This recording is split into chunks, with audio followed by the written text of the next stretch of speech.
This is going to be a great day. In what ways, you ask? Well, let me count the ways. Baseball, beer, ice cream, and Hooters. If that doesn't make you stick around for the next hour, I don't know what the hell's wrong with you. The DLLS Rangers podcast starts now.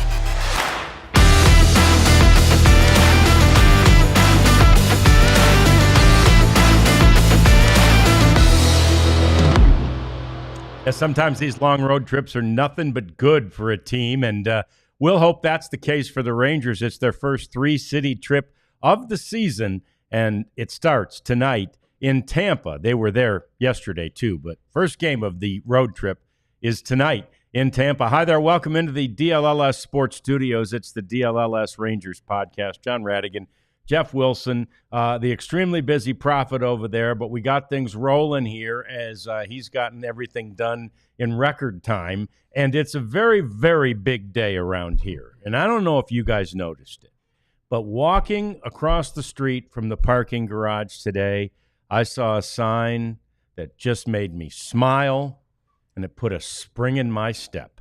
Our next-door neighbor has a sign that says, "Now hiring." Oh. Our next-door neighbor is Hooters.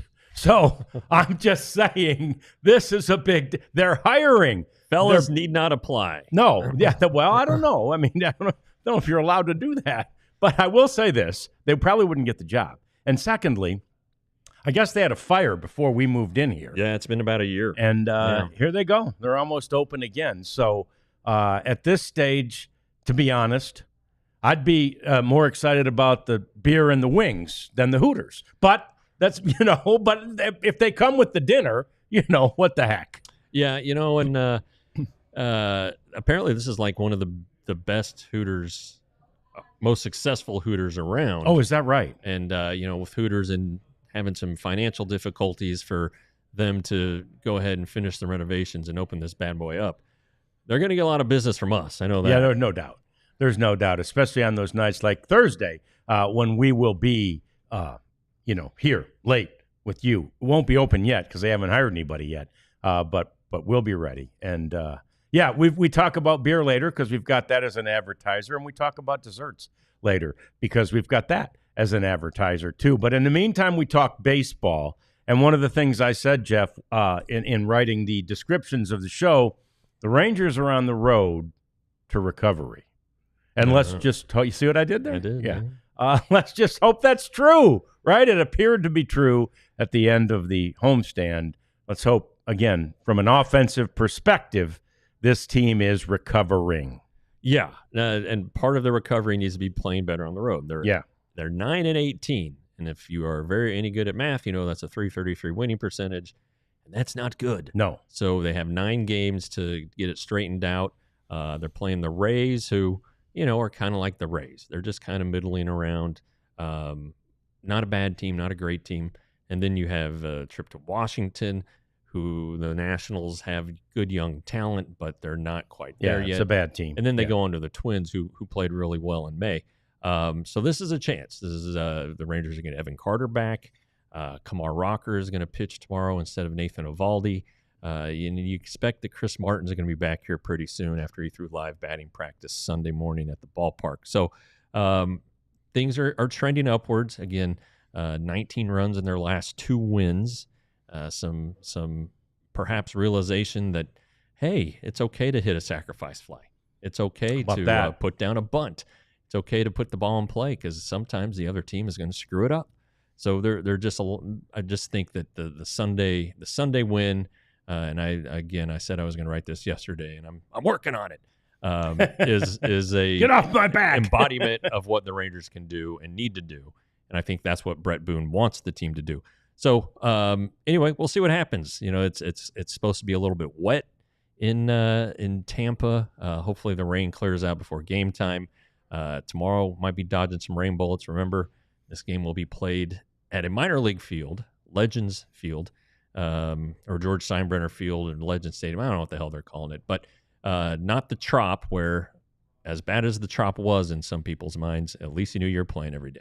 Yeah. Because of the roof, which now no longer exists. So no. Anyway, we'll see what happens. I'm looking forward to watching the game tonight. Yeah, so it'll be the 53rd stadium in which the Texas Rangers organization has ever played. Okay. They've added 2, obviously, this year. The one, Sutter Park, or whatever we call it. Sutter? No, it's not Stutter. I think it's Sutter. Sutter? I don't think Sutler. Yeah, I don't think they're celebrating stuttering. No. But maybe they are. I don't know.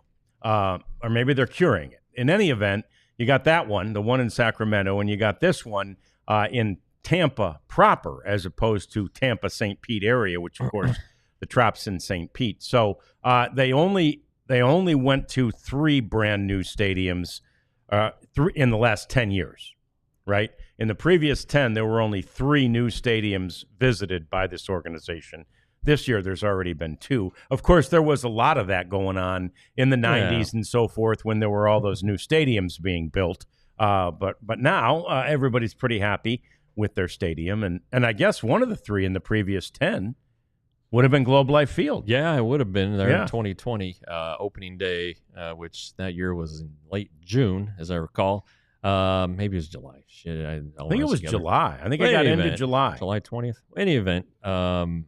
Yeah, and I don't know the next time there's going to be a new one. No. I guess Las Vegas is the one on the docket, but if the Rays end up having to move, that'll be another new one. That'll be another new one. So we'll stand by, but this will be professional baseball in a minor league stadium. It will, and it is what it is in that regard. The good news for the Rangers is that the starting rotation is so spectacular. That 2.80 ERA is not only a franchise record for the lowest ERA by the rotation at this point in the season, which is to say 60 games in. It's also number 1 in Major League Baseball this year. The previous low for the Rangers prior to this season, you might remember 2023, pretty good year. Believe it or not, that rotation, Jeff, with only a partial use of Jacob deGrom and all that other stuff in 23, that rotation had a 3.19 ERA after 60 games. But as we remember, they had a 40-20 record. Right. They were hitting the ball that year. 2 years in a row now, it's 29-31. And so obviously the goal becomes, starting with this road trip, to make sure the rest of this season does not go like the rest of last season did. Agreed. And, the 23 club, Evaldi was very good. Dane Dunning was the pleasant surprise. And I thought John Gray was making a case to be an all-star. It kind of fell apart a little bit for him in June, but it was a very serviceable rotation, and this is remarkable. Yeah, and it's taking a little hit here with DeGrom, or I'm sorry, with Evaldi going to the injured list. Rocker, though, in his 2 rehab starts, only 7 innings, but I think he only allowed 2 hits, and so he feels good. Feels like, as he was telling us on Sunday, that his deliveries and his arm and his delivery and mechanics, they're all synced up. Something that he'd been fighting really since he got to spring training. And so we'll see how that goes tomorrow. He obviously pitches very, very well in minor league ballparks. So we'll see what happens. But that'll be an interesting one. Leiter, Malley tonight, Rocker, Leiter, and we'll see how it turns out.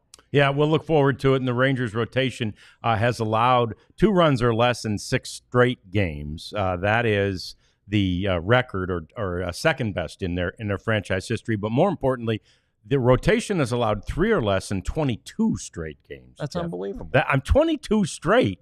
is a franchise record, and it's just unbelievable that they have done that. And it's also unbelievable that in spite of that, they figured out a way to be 2 games under 500. Now, that said, if it weren't for that rotation, good God, they'd be flirting with the White Sox right now, Joe. Yeah, I don't think they'd be Rockies bad, but they might be down there with the White Sox and the A's. And you hope that what you saw over the weekend was the start of the offensive turnaround. If you break the season down into thirds, and I know 60 plus 60 plus 60 is more than 162, but you get the point. You're going to have 60 good, 60 bad, and 60 where you try to survive. Well, right. The Rangers are hoping that the 60 they just completed were their bad 60. So we'll see how it plays out. I still like the team, especially if they start to hit. If they start to hit, they're a contender because it's wide open in the American League. Yeah, it really is. And so, there's a lot to be excited about with regard to this road trip, especially when you consider the fact that the Rangers swept the Rays earlier this season, and the Rangers have a franchise-long 7-game winning streak against this Tampa team dating back to last year, Jeff. So when you look at those numbers, you feel fairly good just about, again, matchups. Now, you could also say 7 in a row. Crap, the Rays are due, right? But I feel like based on matchups earlier this season, especially when the Rangers swept the Rays at home, makes you feel kind of good about the way things match up tonight. It does. Drew Rasmussen's a really good underrated pitcher. He's going to start for the Rays tonight. And they have Shane Baz, who feels like has been a young prospect forever. Yeah. He had the injury. He's going to go tomorrow. And then the Wednesday game, Ryan Pepiot, I think is how you say it. Some guy you really don't know a lot about, and he's got a 3.21 ERA. So I'd expect some low-scoring games here. Yeah, and John Daniels, I talked to him a few weeks ago about the ballpark. The Rays too. And he was one of the, as his role, special assistant, helping the transition to the Steinbrenner Field, and he gave some pretty good insight about park factors. It really depends. If the wind is blowing in from left field, it's going to be a low-scoring game. If it's blowing out, pitchers duck and cover. But with the Rays again, the young third baseman, Junior Camarero, I think is something like that. He is a nice player. Well, and you know what? He tied for American League Player of the Week this past week. He had like 13 RBI in 7 games. Yeah, and Nate Lowe's brother, Josh Lowe, is good against right-handers. Brandon Lau, which is spelled like the Lowe. Same. Yeah. It was a good player earlier in the month, and he's kind of a veteran guy, but you just don't see a ton of names that stick out. They sent the speedster down, Chandler. Simpson? Chandler. Yeah. So anyway, he's down, but they don't have a ton of big names in the lineup, but they still managed to be competitive. It was pretty interesting that they sent the kid down. I think he was hitting like 285 or something, stealing all kinds of bases, making stuff happen on the bases. That said, they're known as an organization that does a good job developing players, and the best thing for a young guy like him really is to go to the minor leagues and get better and get more seasoned and get more at bats. So to not stop playing, to keep playing. Right. That's right. Yeah. Don't be on the bench. Don't be, a guy who is wondering when your next opportunity might come. So anyway, it's a pretty good matchup tonight. We want to talk more about the starting pitching and some of the amazing things that they have done already this season. That is coming up. Also, we will get to our cleanup segment, which has just chock full of fun stuff tonight. But that's all coming up on the DLLS Rangers podcast. But first, the ice cream. Thanks to our brand new sponsor, Wendy's, and their brand new item, the Frosty Fusion. Now, the Frosty Fusion is something that is basically a swirl, right? You can put caramel into your chocolate or vanilla. You can put brownie bites. You can put strawberry in there. What I've chosen, though, is the Frosty Fusion that is thoroughly blended through. And I've got the caramel crunch in my Frosty Fusion. Mm-hmm. I'm home. That is fantastic. What do you have in yours, Jeff? It's chocolate ice cream with some chocolate sauce and Oreos, which I contend Oreos are the number one mixing item when it comes to ice cream, any kind. And I don't think this is the Oreo brownie Frosty. It's pretty good. I'm just going to tell you right now, it's pretty good. So Frosty Fusion, you've got to get one wherever they are sold. It is a limited time, and it is at participating Wendy's, and it may vary, as well as the hours may vary by location. But it does beg the question, does ice cream, Jeff, go with beer? Well, we're about to find out. I was about to say, we got the best boss in town. Here's the skipper helping us find out, because there's our Bud Light. Now, I love beer and cookies, Jeff. Let's see how it goes with ice cream. Come on, Bud Light. Such drinkability. It's smooth. I always love the barley and the hops that they use over there at Anheuser-Busch. And it's just such a great summertime drink, Bud Light. We're thrilled to have these two as two of our many sponsors. But I'll tell you what, as long as there's a freezer full of the Frosties up there and a fridge full of the Bud Light, this may become a staple on the show, Jeff. I'm fine with that. I'm fine with that. Yeah, just drink responsibly. Yeah, we do. 21 and older, please drink responsibly. Anheuser-Busch, St. Louis, Missouri. All right, so we're going to keep nibbling as the other one talks, right? So we'll be hoping each other goes on long and drinking, hoping each other goes on long diatribes here, which we will. But I want to get into this starting rotation just a little bit more because the other thing that I didn't mention, I thought I read it wrong. I was reading the post-game notes that they send out after the game on Sunday.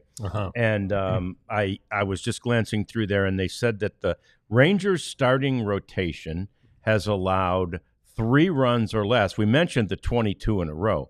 They've allowed 3 runs or less, Jeff, in 54 of the 60 games. I thought there's no way. There's no 54 out of 60. Yeah. That means there's only 6. Now, we know the Rangers have lost 31 games. So I'm like, come on, that can't be. Look at this. Nathan Eovaldi, 12 out of 12. Tyler Mahle, 12 out of 12. Patrick Corbin, 10 out of 10. Jacob deGrom, 11 out of 20. What the hell's wrong with you? 11 out of 12, I should say. Jack Leiter, young guy, and still has done it 7 out of 9. And it felt like Kumar Rocker wasn't that great in his first little run through and his ERA would indicate he wasn't. And yet, look at there, 3 out of 5. Yeah, those numbers are staggering. They really are. And I think the biggest surprise is Patrick Corbin. I agree. I mean, this guy had a 6, 5, 7 probably at times, a massive ERA at various points over the past 5 seasons. And my God, he's been terrific. Now they've seemed to have found the magical formula. You know, they don't let him go through the lineup a third time, and that's fine. Yeah. But the point is, he's keeping them in the games. And you know, when he leaves and he's given up 2 runs, let's say in 4 2/3 or 5 1/3, that's fantastic. It is. I mean, and he truly is their number 5 starter. I mean, This isn't Patrick Corbin that helped the Nationals win the World Series in 2019 and then signed the lucrative extension. This is a guy who seems like he got a second chance. You know, he was out there in free agency for so long. Honestly, I don't know that anybody was about to sign him. And then Gray and Bradford got hurt. Rangers scouts saw something last year in his second half where he was using a different pitch mix. Thought it would work, and by God, they're right. And then the change in scenery, getting away from all those losses to a team rich in talent, and voila, you've got a brand new man. So hats off to him. Now his next start is going to be against the Nationals. Yeah, pretty cool. So that'll be. I like that. That's nice subplot. Juicy. Yeah, it could be a sports hate type of thing. That was a term Mike Napoli first used it. In fact, I think he might be the only person I've ever heard use it. But it was 2010.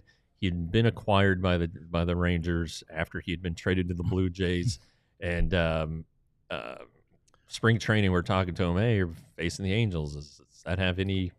Yeah, and he'd been 8 or 10 years he'd only been with the Angels until the brief trade to the Blue Jays. Yeah. And then he said, "Oh yeah, there's going to be some good sports hate going." And it was a real thing with him. He owned the Angels. He did. And I believe in it. You see it. You see guys who have big games against their former team. So Nathaniel Lowe, if you're not careful, Rangers might have a big weekend on you. But there could be some sports hate coming up out of Patrick Corbin too.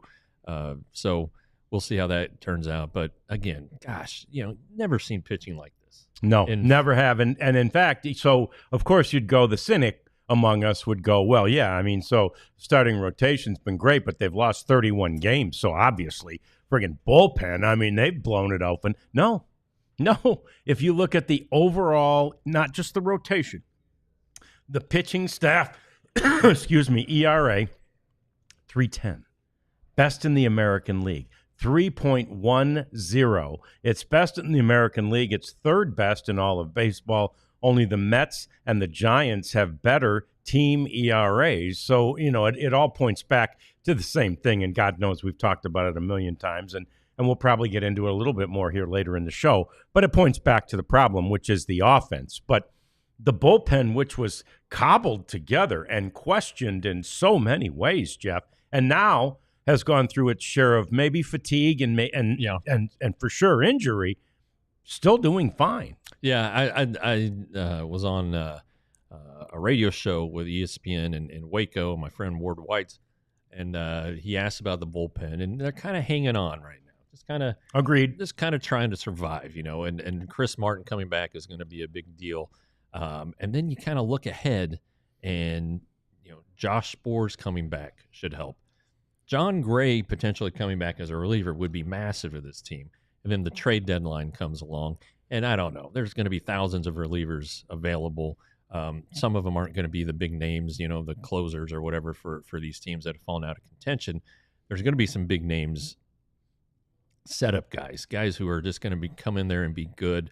Kind of like a Sam Dyson, you'd never really heard of Sam Dyson and Jake Diekman for that matter in that vein. Kind of throw-ins, if you will, or the Dyson trade was one for a couple prospects. But the point being, there are guys out there who scouts see and who are just really, really good. And you could see the Rangers adding there potentially. But right now, Robert Garcia's been doing fine. He really has. Closer. Luke Jackson had the hiccup, but he's been okay the last couple times out. Yep. Hobie Milner continues to amaze.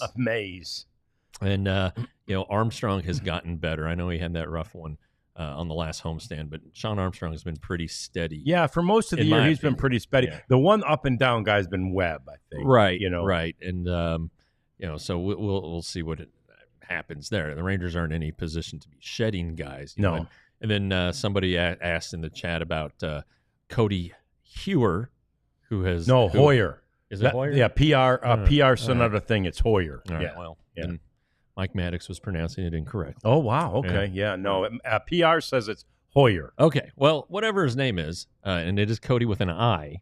Yeah. He was once a. You can do a search. He was going to be the Cubs closer of the future, and then his arm got wrecked. And it's been a long road back. The Rangers signed him in 23, knowing he was hurt, would need time to recover. He pitched last year in AAA, had an awful spring. He was just not competitive in spring training this year, but he's been really, really good at Round Rock. Following in the steps of Cole Winn, Luis Curvelo has been really, really good too. He might be the next guy who gets the call from the minor leagues to get a shot at the bullpen. Hoyer.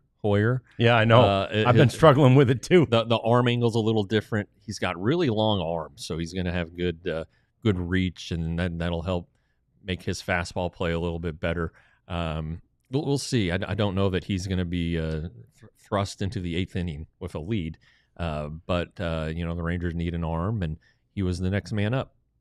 Going to be fun to see how this pitching staff continues to perform because, again, and we think Chris Martin's back soon, yes? Yeah, well, he threw the live batting practice Sunday, so, and all the conversations I've had with him, he's like, yeah, I'm chomping fine. at the bit. I'm ready to go. Chomping at the bit. I don't want to go on a rehab assignment. I just need the minimum days. I think he would like his arm to make that popping noise while warming up. Maybe it happened the other day during live BP. They don't let us watch, so he live can just BPs. get used to it. Yeah. So, but he's going to get big outs. I think Garcia will remain the closer. I think Martin then, he's so good in that role. That eighth inning but role. it's just going to be the eighth. You're not going to see him come in the seventh to get the last out and then rest and then come back out. The Rangers are going to try to be acutely aware of this guy who, in a matter of days, turns 39. Jeez. So, and when he's on, he's still very, very good. I wish he struck out guys a little bit more frequently, but he's always around the plate, generates a lot of weak contact, and he's a veteran, so that's gonna help. Knows how to pitch, no doubt about it. Yeah, he also. It's interesting when we talked to him the other day. I brought up, hey, 3 days in a row, and he's like, well, I want 3 days in a row, but they probably realize that may not be the best recipe for a guy who's about to be 39 years old. So they are, they're massaging it. It'll be interesting to see, too, because Nathan Eovaldi is now on the injured list. But again, it's so nice because there is sort of built-in depth with these guys coming back off the injured list in this case. And someone in the chat was saying they were, too, excited about seeing Kumar Rocker. Yeah. We got to keep in mind, I know Kumar Rocker has been a name probably since 2018, when he was his last year of high school, I think was 18. And he was so good for Vanderbilt. 19, 20 was the issue, the COVID stuff. So nobody really pitched. Then 21, that's kind of where the drama begins with the supposed shoulder injury. Mm-hmm. The Mets didn't sign him. He had a cleanup or a procedure of some sort, and then had to fight back, independent ball, all that stuff. And then the Rangers signed him, surprisingly, third overall. Then he blew out his elbow. So, this is a guy who hasn't had a complete body of work for a long time. And his first offseason healthy as a major leaguer, he went about it the wrong way. Mm-hmm. And he didn't come flat out and say that, but he said, look, it was my first offseason. And so he realizes that he made a mistake. It takes a lot longer, he said. He now realizes to get everything lined up. So a learning lesson, a tough learning lesson, but I think the time off served him well. He really never had to be shut down for a long time from throwing. So that's good. And he had a chance to work on stuff. And if everything is dialed in and synced in like it was last year when he was tearing up the minor leagues and earned the promotion, you're going to see a better Kumar Rocker. The issue now is, though, that for these next 10 days until Eovaldi is back, the Rangers don't really have any rotation depth. No, that's it. And they didn't really have any before Rocker came back. Yeah. So Dane Dunning pitched well his last time at AAA. He's probably the leading guy if something were to happen, which, of course, it's a matter of if, not when, with starting pitchers. And that's not a shot at Jacob deGrom or anybody who might have dealt with a lot of injuries. It's just baseball. These guys get hurt, and in a variety of ways. The Yankees closer got hurt warming up the other day, so he's going to miss 4 to 6 weeks, the hamstring injury. But the rotation, phenomenal. If this offense had produced at all, the Rangers would be running away with the West. But that's where we are. That is why we get to the road to recovery next. The Rangers hope that the offense is on said road to recovery. We talk about that and the rest of this series and a little bit more about the road trip as we continue. It's the DLLS Rangers podcast. Empire Today, the OG of DLLS sponsors, is back. Still with us, however you want to say it. EmpireDay.com/DLLS. You get $350 off your new floors. You don't even need to leave your house. That's part of the home field advantage that Empire wants to give you. You call up, you schedule a free in-home visit. They come loaded with information and an expert who can pick out furniture, help you match it, or pick out flooring, help you match it with your furniture or paint job or whatever it is you got going on. And they can start the next day, which is crazy. So if you're in a pinch, you got to sell your house and you're your realtor saying, you might want to clean up those floors. Call Empire today. If you have been living in the same place for a while and you've seen your kids and dogs tear up your floor to hell, that makes it look like a road, go ahead and call Empire today. Get the ball in motion. EmpireDay.com/DLLS for $350 off your new floors. Got myself all ready for work today, and I was good to go. And I just had to do a couple of little things. Check the thermostat, put some chemicals in the pool. Very small little chores. Not a big, Yeah. I'm done with those. I'm sweating. I'm just because you know why? It's so humid out there right now. We've got storms coming in tonight. Humidity's up. I'm like, I can't go to work like this. But don't forget, I got the Mando wipes. So I wiped everything down. Attaboy. I mean everything. I smell delightful. Don't I? Yeah. Yeah. I wiped everything down just to be sure that there was no negative aroma emanating from this body, and there isn't, in fact, only, as Jeff just indicated, a positive aroma. Mando's fantastic, no matter the time of the year, but especially this time of year when these humid days cause us to sweat a bit more than normal. So go to Mando.com, use the code DLLS, get $5 off your starter pack at Mando. Okay, so can we get this offense right? They appeared to have made steps, right? Strides, maybe even. Maybe the weekend was more than baby steps in that the Friday game showed a little bit of everything, Jeff, offensively, and the Sunday game showed those things that you mentioned briefly earlier, but those things like sack flies. It's only the third time, I think, this year that they scored 3 runs in a game on outs. They had 2 sack flies, and they had the one, it was technically on the Haggerty sacrifice bunt, suicide squeeze, whatever you want to call it. He was out, but the runner was safe at home. So to have scored 3 runs on outs doesn't seem like a huge deal because, again, for years it seemed to me like every winning run in a game was a sack fly. It's a pretty, especially when you're doing highlights on TV like I was for all those years. I'm like, oh, wow, how'd the Rangers win? Whatever. Sack fly. Oh, for God's sake. That's not very exciting, Yeah.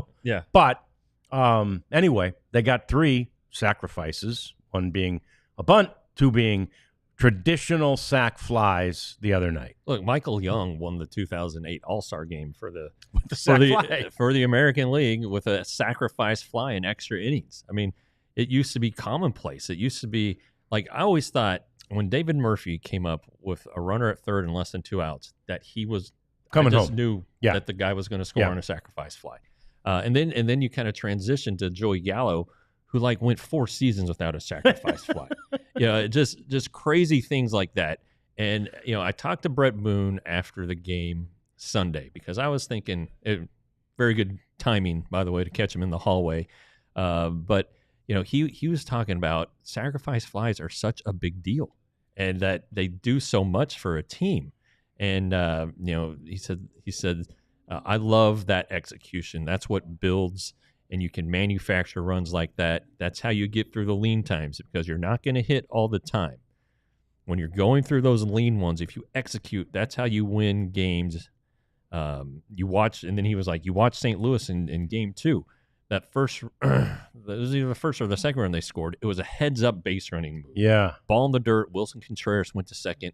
They moved him over. He scored. Yep. I mean, it's just, when you're not going to score a lot of runs, you got to do those things. So, I think that is ideal what the Rangers did Sunday.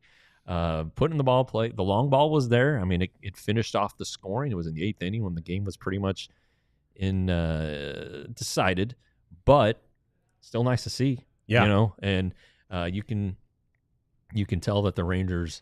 I really thought after the game we were talking about the little things and bunch of little things equal some big things. Yeah, they do. And they're just part of the game. Again, and you can so many of those one-run games that the Rangers were on the wrong end of. How many times were we talking about bases loaded with nobody out and they couldn't get anybody home? Bases loaded with nobody out. There's at least 3 instances of that I can think of off the top of my head that happened to the Rangers this season. That's unconscionable. Yeah. and really, there was a point last season when like they were just embarrassingly dreadful with like the bases loaded. Yeah. And those are the situations where you got to put the bat on the ball, as they're saying in the chat. Just make contact. Even and this isn't bases loaded, no outs, and you hit a ball to the shortstop. Well, if they're going to try to turn two, and that sucks because you're getting 2 outs, but you're scoring a run. Yeah. And just put the ball. It's better than not scoring at all. And you saw it the other night, the other afternoon. The first 2 guys get on to start the game for the Rangers, and it was strikeout, pop out. It's like, come on, you gotta execute in those situations. And yes, it was Corey Seager who was the third batter, and you're not going to ask Corey Seager to, move him over. Do much, no. And a lot of it does depend on where you are at the lineup and what those guys are paid and asked to do. But the point being, there are ways to get runs without getting a base hit or getting a double or hitting a home run. Yeah. And, Marcus Semien said after the game, on Sunday, I don't really like to give at bats away, Give away outs. Yeah. Give away outs. And that is the way I think even his generation of player, which is significantly earlier generation than the youngest guys today. But I think from his on, that's sort of the way they've been trained, which is contrary to what Brett Boone has done and is advocating, and what Bruce Bochy saw teams do for years and years and years. And so, maybe this shift in mindset. I suppose there's probably a stigma in their minds a little bit, Jeff, where, well, we don't need to hit a sac fly because we got power. We don't need to do that. We're good hitters, right? Yeah. Well, guess what? Sometimes they're really good pitchers, too. Get the ball in the damn air and get it out there and drive the run in. Yeah, and the ballpark factors are down this year at Globe Life Field. I mean, it's harder. It's been harder to hit home runs. But I wonder if that's because the Rangers have been so bad on offense and their pitching's been so good. I wonder if that has had anything to do with it. Marcus said he doesn't like to give outs away, sacrificing. But if it means adding a run to make it a little bit easier for the closer, or if it means building a cushion and then giving a team the ability to put the game away late, do it. Be a well-rounded offense. And, Marcus at this point can't really pick and choose. He can't be greedy. Nope. And if he needs to hit a grounder up the middle to get a run home, then, Marcus, let's go ahead and do that. But, again, he had a great weekend. You hope that's the turnaround that he's been trying to get. And, but if he's on the right track, that's good. And then I've seen Mista asking about is Adolis going to be back this week? In theory, yes. I mean, he's not on the injured list, or he hasn't used his last option to the minors, which is possible. Sure. I mean, he could be sent to the minor leagues. He doesn't quite have the service time to refuse an option. So anyway, the Rangers want him to work on some swing changes. Very clearly, they want him to work on some approach changes. And you gotta test the waters with them. I think when there's a situation where there's a left-handed batter or left-handed pitcher, I'm sorry, you'll see Garcia, and you might see him against a right-hander. Just get him back out there to feel good about himself, but also just see where he's at, see how these swing changes feel, because you can't replicate them for sure until you see it against live pitching in a game. You can hit off the machine or hit off a tee or a coach's arm all you want, but until you're out there looking at nasty stuff and in a game that matters and how you're going to react, and if you can execute the swing changes, he needs to see it. And maybe it's just like one game and goes 0 for 4 and it's like, well, that didn't work, or back to the drawing board. We'll see, but I don't think he's going to be an everyday player until those swing changes are take hold. Yeah, and with the return of Evan Carter, they will have the flexibility to allow for, if you call it a platoon situation, I suppose that's what Adolis could be, part of a platoon in right field. In any event, I agree with you, Jeff. I just think until He looks like Adolis Garcia of 2023. The leash is fairly short, and it should be because those non-competitive at bats, for lack of a better word, those where he chases so badly. He was chasing, not quite, but almost half of his pitches. He was chasing 40 plus, 41, 42%.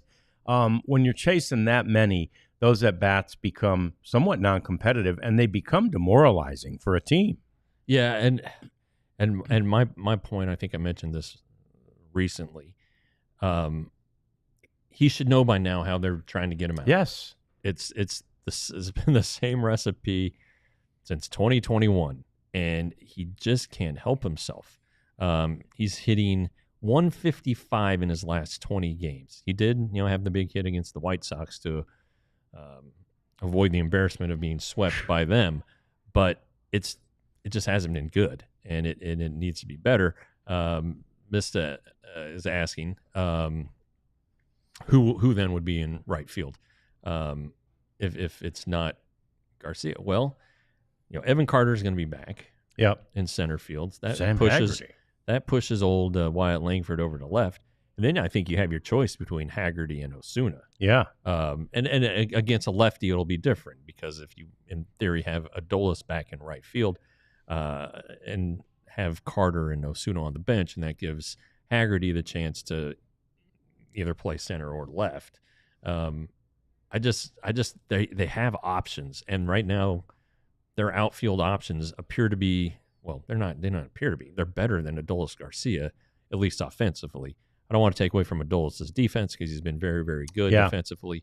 But I think that there are opportunities for the Rangers to attempt to rectify their offense without Adolis in it. Yeah, and to answer that, Mr. Sam, starting in right field the majority of the week, then we're only assuming that Adolis will be back sooner rather than later. We still haven't been given a plan for how they will enter him back into even activity, right? They want to make sure, ideally, that he's right. Now, again, you can't go too long down a man. Right. So it's probably going to happen soon. I would think probably in this Tampa series, but they're leaving the options, I think, open that it might take a little longer. Well, and you saw the DFA of Tucker Barnhart. Yeah. Because if you're going to be playing theoretically a man down with Adolis working on things, you got to have more flexibility than a catcher and two other guys on the bench. That's right. So there is that, and so I don't. But yeah, Bruce Bochy was going to talk to Adolis after the game or before the game Sunday after he talked to us. Nothing came out of the meeting to the media. So I don't know where things stand, but I do think that, Bruce has a way. I mean, he's a guy who had to manage Barry Bonds. Yeah. And had a way of getting Barry Bonds to pinch hit on days he wanted off and things like that. I'm sure Boch had a way of talking to Adolis and letting him know, hey, this is what we think. This is what we want you to do. We know you can do this. You've carried our team in the past. We got to get you back to that guy. Yep. So that's the goal. That's what they're trying to do, and we'll keep our fingers crossed that is what they do. In the meantime, they'll figure it out with or without Adolis. Coming up, it's our cleanup segment. A lot of fun to talk about, including, believe it or not, maybe the first time on the program, some softball. That's next on the DLLS Rangers podcast. But we got merch, Jeff. Oh, yeah, we're merched up. We're not at the ballpark today, so John is modeling the DLLS shirt that I almost wore today, but I was like, I know he doesn't have this red shirt. Yep. So I'm going to go with the red. I didn't think you had this one. I've got it. Oh, damn. So I could wear that tomorrow. So Good. Anyway, look, go to store.allcitynetwork.com. Check out all of our shirts, not just the Ranger shirts.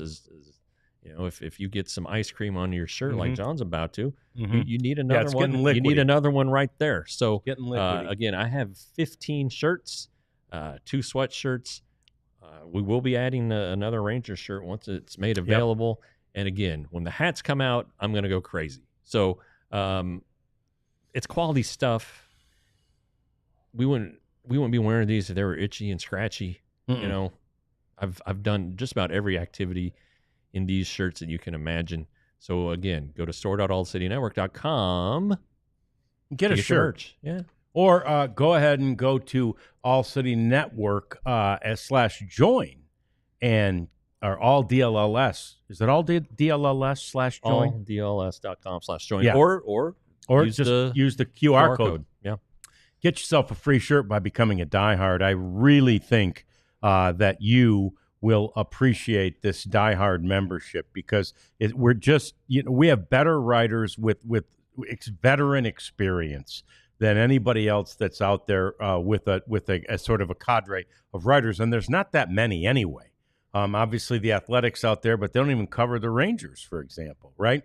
They've got writers on other beats, and you've got the Dallas newspaper, and they do a fine job, but they're a heck of a lot more expensive than $79.99, and they don't give you a free shirt. So I encourage you to become a diehard today. You won't regret it. All right, so let's get to this. This cleanup segment.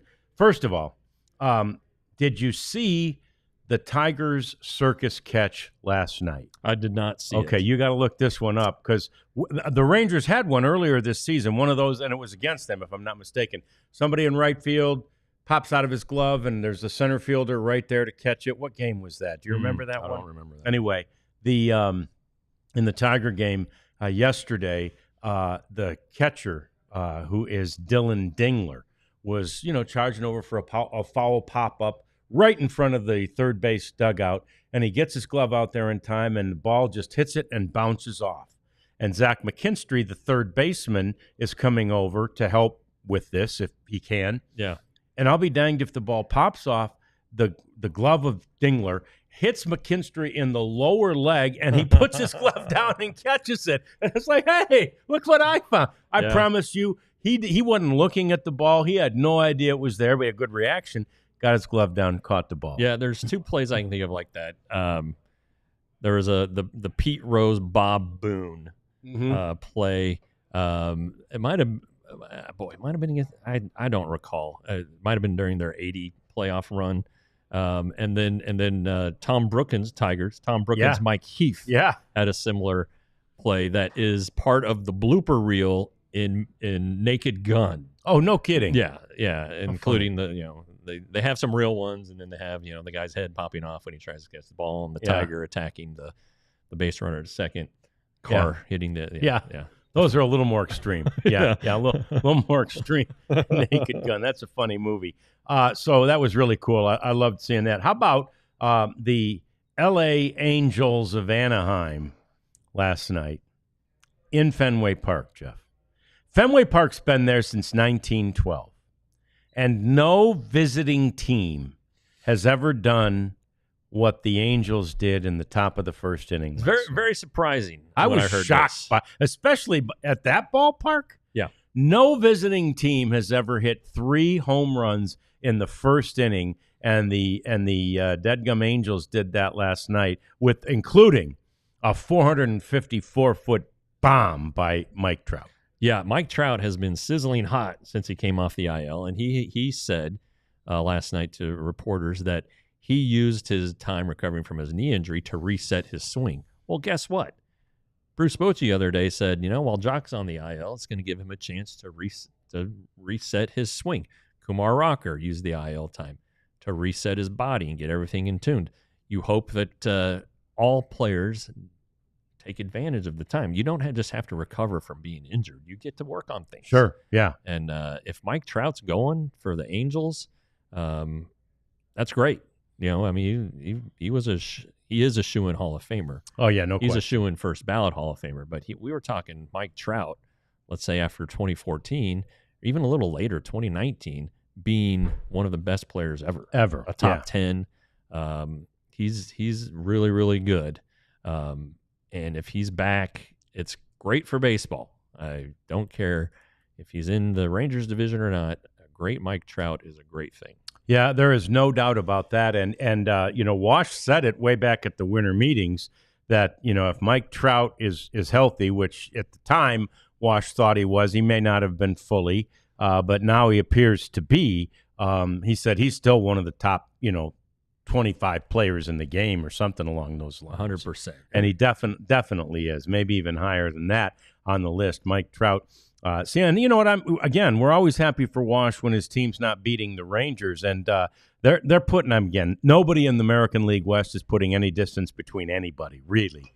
But I think they've got 3 games on the Athletics now. I mean, we thought the Angels, especially with what the Athletics did in the offseason, which was more than they've done in a long, long time, thought, it's probably going to be the Angels down at the bottom. Well, it looks like Wash and those Angels might have something to say about not being at the bottom. Yeah, they made some additions that would make them, or that's feasible, whereas the A's are kind of relying on young talent that goes through ups and downs. But the Rangers are a couple games ahead of the Angels. We'll see how long it lasts. When the Angels came to town, they were I think they were above 500 at the time, and Wash was saying that everybody's very, very excited about the start, and Wash was like, if this was August, I'd be excited. Yeah. But it's April. It's early, man. So yeah. And then didn't the Rangers take 3 out of 4, I think? I think they swept them. Maybe a sweep. Yeah, okay. Yeah. So there you go. That was that. And, but interesting, though, that since 1912, no visiting team has hit 3 bombs in the first inning. Got a Jose Urena update. Urena. Thank you. Yeah. He's with the Dodgers now. The Dodgers have a ton of injuries. Yeah. Holy moly. And you know what? If you've paid attention to the Dodgers in the past while they're signing all these guys in the offseason and all that stuff, if you knew, one of their pitfalls the past few seasons has been pitching injuries, and they're going through it again.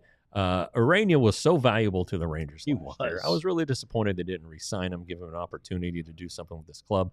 They could use him right now, I really think. But he's been bouncing around. He started with the Mets, then went to the Blue Jays, and now he's with the Dodgers. So he's made a Big Apple to Canada to Hollywood. Yeah, it's quite a journey. I like him. I do. And he was a good guy. He worked so hard between starts. Nobody works harder, or outings, whatever. He is a workout machine. He's built like it. And I really liked him. Yeah. We'll hope good things for him with that Dodgers organization. Pretty tough, though. It felt like he resurrected his career with that great season with the Rangers last year, and now he's been with 3 different organizations. I think the Blue Jays just let him go. Yeah. They did. Interesting how it goes for certain guys, and especially, I guess, when you get a little bit later on in your career. The Mariners are going to retire number 51. Jeff. Yeah, I'm shocked that it hasn't been done already. That's the thing. So why wouldn't Randy Johnson's number have been retired? Well, before such time as when you would consider retiring a guy's player number, because he was still playing at the time for another club, Ichiro came in and said, "Can I wear 51?" Yeah. And Randy Johnson gave his blessing. He gave his blessing. So that happened. But so who's it retired for? I mean, because again, you'd say, well, because Johnson gave his blessing, they can make the case, which they are, that they're retiring it for Randy Johnson. But it's being retired for both guys. Well, they can slap both names underneath it. Yeah, absolutely. And as Michael Young astutely pointed out when they retired his 10. Jim Sundberg was a really good number 10. That's right. He did. For the Rangers. Yeah. He's in their Hall of Fame. Yeah. I mean, he was a hell of a catcher at a time where guys caught 160 games a year. And for him to do that in the Arlington Heat, right, at that old ballpark, and he was a Gold Glove winner. I mean, he was stinking great. Won a World Series too now with the Rangers, obviously. Yeah, with the Royals. With the Royals. Yeah. So good for him. And I remember talking to him in the 2011 World Series. The way that the Royals won Game 6, a walk off. They had the blown call involved. Okay, they took advantage of it. Ended up winning that game, and then the Cardinals came out the next night and just laid a stinking egg. And Sonny said, in 2085, we knew we had it won. And after Game 6, and his concern about Game 7 for the Rangers was, can our boys recover? Yeah. And it started out well. It did. And then kind of.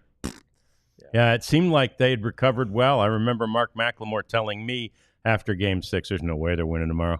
And I'm like, they might. And then they came out, and I'm like, there you go, Mac, there you go. And then, he had the last laugh and say on that. So anyway, that's that story. Now, how about this? There's this AUSL, which is Athletes United Sports League, which is a softball league that Major League Baseball has bought into. They bought 20% of the league. Yeah. And we're actually excited about this. We're going to try to get a couple of guests on from softball. But I got to be honest with you. And that happened last week. And there's a lot of people in Major League Baseball who are extremely excited about this and should be. And I love the fact that maybe this will give gals a chance to make some real money playing softball. But to be honest, even at the college level, I have not watched a lot of softball over the years, Jeff, and certainly not recently, to the point that there was not much on last night. So I flipping around, and I found the Texas Tech OU game. Now, OU has a home field advantage every year at the Women's College World Series because the Omaha of the Women's College World Series is Oklahoma City, just 20 miles up the road from Norman. So it's a real home field advantage. The other teams talk about it often. OU had won 4 straight national championships, women's softball. But here's the thing. I didn't know till last night when I was watching that game, the pitchers wear masks. Oh, yeah. Have they done that for a long time? They have. Yeah. Wow. I don't know if it's required now. Well, they want to keep helmets in hockey. Yeah, but you don't see a pitcher without a mask. Well, and that's not much distance between. I mean, that's not 60 feet 6 inches, which even that isn't far enough, as we know sometimes. Yeah. But and they'll hit that ball hard. Anyway, what a game this was. So OU again down to their last at bat. They got a runner on in the 9th inning. They're down 2. Their 9th place hitter is at the plate. And I wish I remembered her name, but I don't. But she gets up, the 9th place hitter. She gets up there, and with 2 strikes, doesn't she jack a 2-run bomb out into right field and send the place into hysteria? The Sooners have tied the game. And yes, I mean, as you're watching that game, you're thinking, there is no way Texas Tech is going to win this game now. This is OU just showing unbelievable dominance. And I'll be darned if, Tech, because again, it feels like a home game for OU, but Tech was the home team in this game. They come up in the bottom half, get a runner on. She gets over to third, and a sac fly brings her home. And the slide that this young lady made was unbelievable. And she's quick. And she got in there because it was a fairly shallow fly ball to right field. And she scored. And it was really cool. I mean, it was like up off the couch, exciting kind of stuff. Yeah. Not that I'm a fan of either, really. I'm not a huge Tech fan, although my son-in-law went there. But I thought it was pretty cool, pretty dramatic, exciting finish. The most excited person in Texas about professional softball is my daughter. She's 10, all right? She doesn't quite understand things, but she knows that she wants to play professional softball for her job.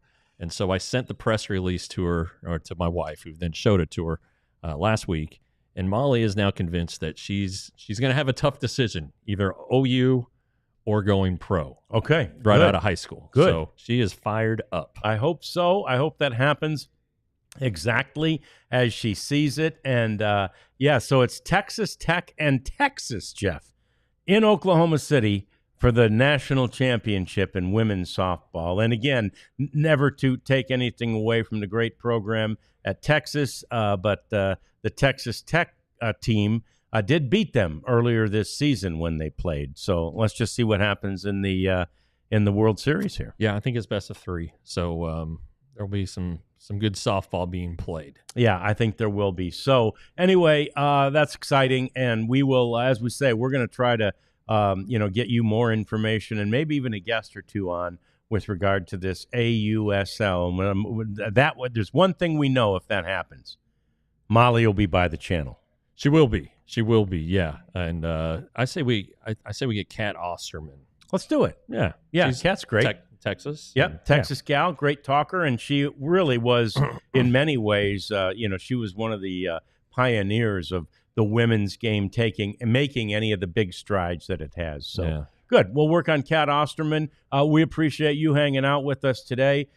We have just about finished our Frosties, and needless to say, have finished our beer. They go well together. They go very well together.